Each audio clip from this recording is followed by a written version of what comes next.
Consultorio de fondos.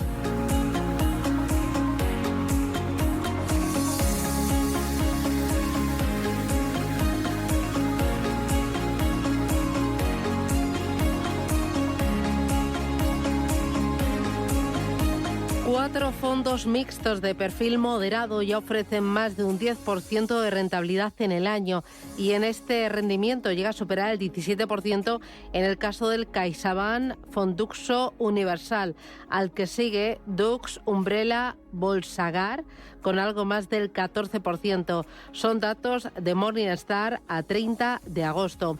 Estos porcentajes están muy por encima de casi el 6% de rentabilidad media que ofrece esta categoría de vehículos de inversión, en el que el peso de los activos de renta variable se sitúa normalmente entre un 35 y un 65% de la cartera. Hoy hablamos de fondos mixtos moderados, y lo hacemos en este espacio de fondos de inversión con Juan Manuel Vicente, consejero de Fondos Directo y asesor de Smart Bolsa. Juan Manuel, ¿qué tal? Buenos días, bienvenido. ¿Qué tal? Buenos días. Oye, ¿fondos mixtos moderados es lo mismo que fondos mixtos conservadores o fondos mixtos defensivos? No, a ver, el tema de las denominaciones o las etiquetas es importante y hay que tener cuidado. Cuando hablamos de rentabilidades como las que acabas de mencionar y hablando de moderado, realmente son fondos que normalmente van a tener una exposición a renta variable mayor del 50%, y no estoy muy seguro si eso se puede llamar moderado, ¿no? Normalmente depende de cada proveedor de información. Mencionabas Morningstar, puede tener una denominación, yo los llamaría equilibrados, o incluso si tienen más del 50%, les diría que son mixtos pues agresivos o mixtos con un alto componente de renta variable, ¿de acuerdo? Por tanto, tienen volatilidad, igual que pueden hacer un más 10, como mencionabas alguno en este año, pues te pueden hacer un menos 10, y no estoy muy seguro que eso case con lo que un inversor normal, medio español, considera moderado, ¿de acuerdo? Para mí moderado es difícilmente puede pasar del 50% de renta variable. Estaríamos hablando de justo lo que estabas mencionando ahora, de fondos mixtos, pues conservadores, que pues, normalmente van a tener pues entre un 25, un 30 o 35 de renta variable y no suelen pasar de ahí. ¿A ti te gustan los fondos mixtos? ¿Es mejor comprar un mixto o creártelo tú mismo con un fondo de renta fija y un fondo de renta variable? Sí, eso lo hemos comentado en muchas ocasiones. Lo segundo, claramente es mucho mejor montar una pequeña cartera, incluso en una situación radical, como mencionas, pues hasta 2 fondos, ¿no? Idealmente, si se tiene cierto patrimonio, yo tendría al menos 4 o 5, pero básicamente es siempre mejor, maximizas más la rentabilidad y está más, digamos, montas una cartera mucho más a tu medida, mezclando fondos especialistas de renta variable y fondos especialistas de renta fija. Ten en cuenta que normalmente los especialistas son capaces de sacar un punto, o sea, un extra de rentabilidad, ¿de acuerdo? Por ejemplo, pues si vamos ahora mismo, por ejemplo, la renta fija creo que está bastante atractiva, la renta fija de alta calidad crediticia, pues nos podemos comprar un fondo de deuda corporativa europea en euros, con una seguridad bastante alta. Si vamos sobre todo a comisiones bajas, a clases con comisiones bajas, pues nos puede ofrecer alrededor de un 4% de rentabilidad en los próximos 12 meses, lo que está, creo que muy bien, ¿no? Mientras que en un mixto, pues bueno, depende un poquito de ese mixto, ¿no? Puede tener deuda de gobiernos, puede tener que pueden tener problemas, puede tener mayor o menor duración, que sabemos que la duración tiene un impacto muy importante en la rentabilidad, y por tanto ya no tienes control sobre esos aspectos que son muy importantes en tu rentabilidad proyectada, ¿no? Uh-huh. Entre los fondos mixtos más conocidos está el Carmignac Patrimoine. ¿Qué te parece esta estrategia de Carmignac? ¿Es un buen fondo? ¿Te gusta? ¿Qué esperar de ella? Vamos a ver, Carmignac Patrimoine fue un producto con un enorme éxito, ¿de acuerdo? Porque esto está importante entenderlo. Tuvo la habilidad o la suerte, probablemente ambas cosas, de evitar de evitar la gran caída que hubo durante la gran recesión, ¿no? La gran caída que hubo de los mercados de renta variable de diciembre del 2017 hasta marzo de 2009, perdón, 2007 a 2009, y luego tuvo ciertas posiciones emergentes que en ese momento también funcionó. Entonces esto le permitió destacar mucho, ¿vale?, respecto al resto de fondos mixtos de aquella época, y ahí tuvo mucho éxito. Ahora mismo, claro, si luego vemos el historial post pues, los últimos 10 años, pues bueno, no es un historial tan brillante. Lo que sí es verdad es que Carmignac es una gran gestora de activos que sabe que tiene un producto muy importante en su portafolio y, por supuesto, está poniendo todos los recursos para que ese producto pues siga teniendo un buen rendimiento, esté bien dotado de recursos de analistas, de gestores, etcétera. Me parece una buena opción, pero no hay que olvidar que mucho de su buena prensa tuvo que ver con aquel movimiento que ya han pasado pues muchos años, ¿no? Ahora mismo en el mercado pues hay otros fondos mixtos que pueden ser tan buenos o mejor que el Carmignac Patrimoine. Por ejemplo, esa es un poco mi opinión. Dame nombres. Bueno, pues sí, mira, pues es un clásico español. Hablando de mixtos, tienes el Cartesio, que se especializa en mixtos, y tienes pues uno conservador, el X, o si compras la versión luxemburguesa, el Income, y luego está el más, llamaríamos moderado barra agresivo, que es el Y, el Cartesio Y, o el mixto agresivo. Yo creo que está muy bien gestionado. La única diferencia que diría es que en Cartesio, pues básicamente los gestores, su especialidad es la zona euro, fundamentalmente, y vas a invertir siempre en zona euro. Entonces estás un poco perdiéndote a lo mejor el potencial pues de mercados como el americano o potencialmente el emergente.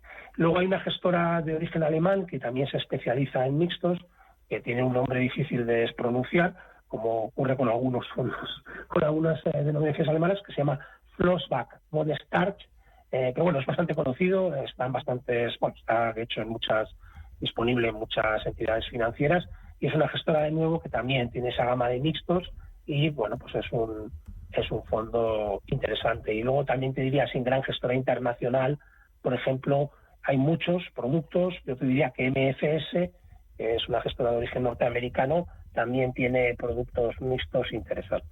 Bueno.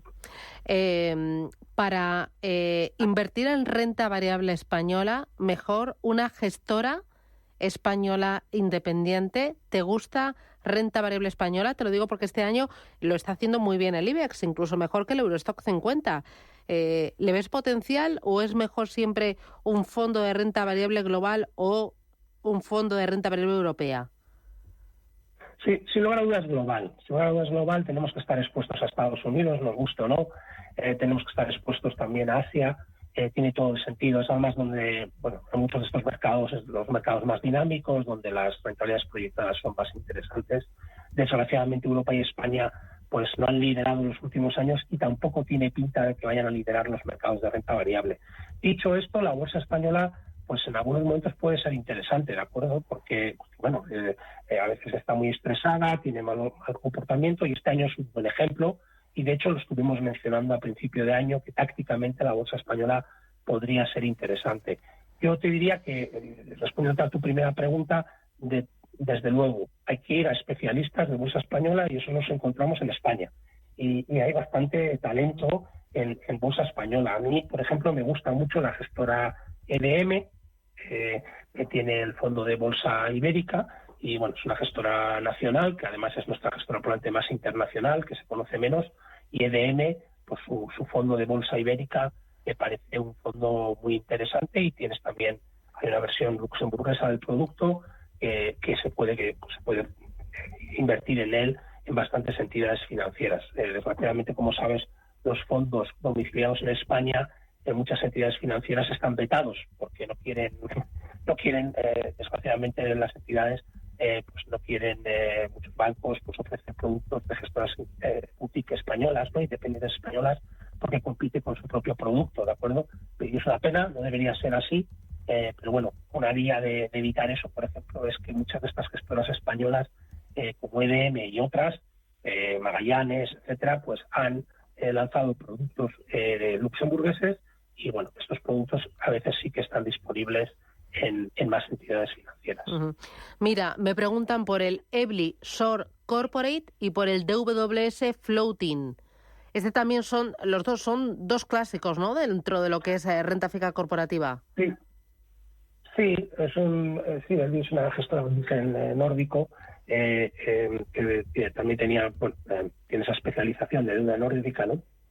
Pero también hace deuda corporativa europea y bueno, es una buena gestora, igual que hay otras gestoras con una buena franquicia, ¿no?, en deuda corporativa. Yo, por ejemplo, en deuda corporativa europea, y es muy fácil de encontrar, me gusta un clásico como es el Robeco, ¿vale? El Robeco es una gran gestora de origen holandés.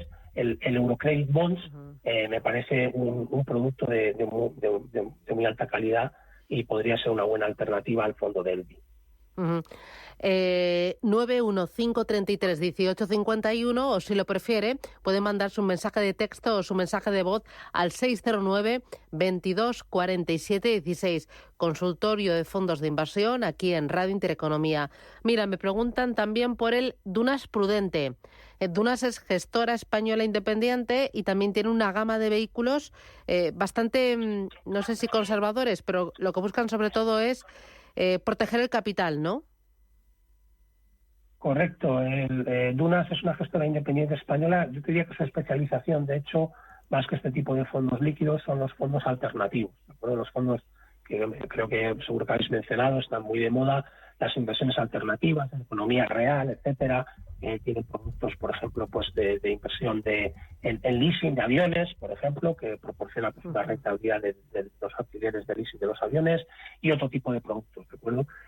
Por eso es conocida especialmente en el sector. Pero es verdad que también tiene un equipo gestor de un fondo mixto líquido, como es el Dunas Valor Prudente, que es conocido, y no me extraña que se habla mucho de este fondo. Suele ocurrir lo de siempre, ¿no? Se habla más ahora porque lleva muy buen 2023, digamos, en respecto a la media del sector, ¿no? Digamos que ha tenido un buen desempeño en lo que va de año y por ello no es habitual que la gente pregunte por él. Yo tengo una buena opinión, prefiero algunos de los productos que hemos mencionado antes, pero bueno, es una buena. Si alguien quiere tener un fondo, digamos, mixto, multiestrategia, pues es una buena opción y, como siempre, intentar ir a la clase barata, la clase I, mejor que la clase R, ¿vale? Porque las comisiones de gestión son mucho más reducidas, si es posible, tiene dos clases y bueno, es un buen fondo para aquel que le gusten los fondos mixtos y es bastante estable. Es un fondo que busca, digamos, tener, a lo mejor no tiene grandes rentabilidades, para que se haga una idea a los oyentes, pues su desempeño ha venido siendo rentabilidades alrededor del 1 o 2%, o sea, bastante modestas, y este año pues va un 3 arriba, pero eso es un poquito lo que puede esperar, ¿vale? Es un fondo, pues eso, como dice la etiqueta, prudente, ¿no? Muy prudente y por tanto consigue cerrar casi todos los años en positivo, pero con rentabilidades, pues las estoy mencionando, ¿no? Su histórico de 5 años está alrededor del 1-2%. Oye, para terminar, muy rapidito, dice, soy Carlos, ¿es momento de entrar en fondos de materias primas o fondos de agua como el Pictet Water o entrar en fondos tecnológicos mejor? Bueno, nadie tiene la bola de cristal. Yo lo que le diría es que prefiero los tecnológicos porque al menos tienen beneficios claros y hay un recorrido claro de estas compañías tecnológicas, ¿no? Mientras que un fondo de materias primas, pues sabemos todos que depende muchísimo de los precios de las materias primas. Y creo que, honestamente, nadie sabe qué va a ocurrir con el precio de las materias primas en los próximos años, ¿no? Incluso aunque se invierta 3-5 años, que es la inversión, el plazo mínimo que se debería invertir en fondos de bolsa, ¿no? Sean de tecnología o de materias primas, no tiene predictibilidad, es decir, no sabemos realmente si vamos a tener muy buen retorno o muy mal retorno. Con esta información espero que les sea útil para decidirlo, ¿no? Pero yo creo que prefiero ir a una renta a un producto que sea más predecible en su rentabilidad que a un producto que tenga una predictibilidad muy baja, como es el caso de los fondos de renta variable de empresas que explotan materias primas. Pues fantástico. Juan Manuel Vicente, consejero de Fondos Directo y asesor de Smart Bolsa. Gracias por acompañarnos, gracias por los consejos y el análisis de estos fondos de inversión. Hasta pronto, un abrazo. Gracias a vosotros. Un abrazo. Boletín informativo y regresamos aquí en Capital Intereconomía. Hoy nuestra invitada va a ser Milagros Cabral. Ella es la fundadora de la empresa dedicada a la moda para invitadas Mariquita Trasquilá. Ha recibido recientemente un premio, el premio Autónoma Mujer Emprendedora de CaixaBank, y vamos a charlar con ella para ver cuál ha sido su trayectoria, cuánto empleo genera, cuál ha sido su mejor momento, el momento más complicado, cómo logra competir con toda la oferta que hay en Internet o cómo logra competir con grandes firmas como Inditex o también Shein. Hoy en Desayunos Capital, nuestra invitada Milagros Cabral, fundadora de Mariquita Trasquilá. Pero antes les recuerdo una cosa: Radio Intereconomía ha convocado la segunda edición de premios Radio Intereconomía. Son premios que reconocen el liderazgo de las empresas y la industria en nuestro país. Innovación, liderazgo, impacto, sostenibilidad y excelencia forman parte de estos reconocimientos que ponen en valor a nuestra economía y también a nuestra sociedad. Infórmate y participa en nuestros premios Radio Intereconomía y también en la web premios.intereconomia.com.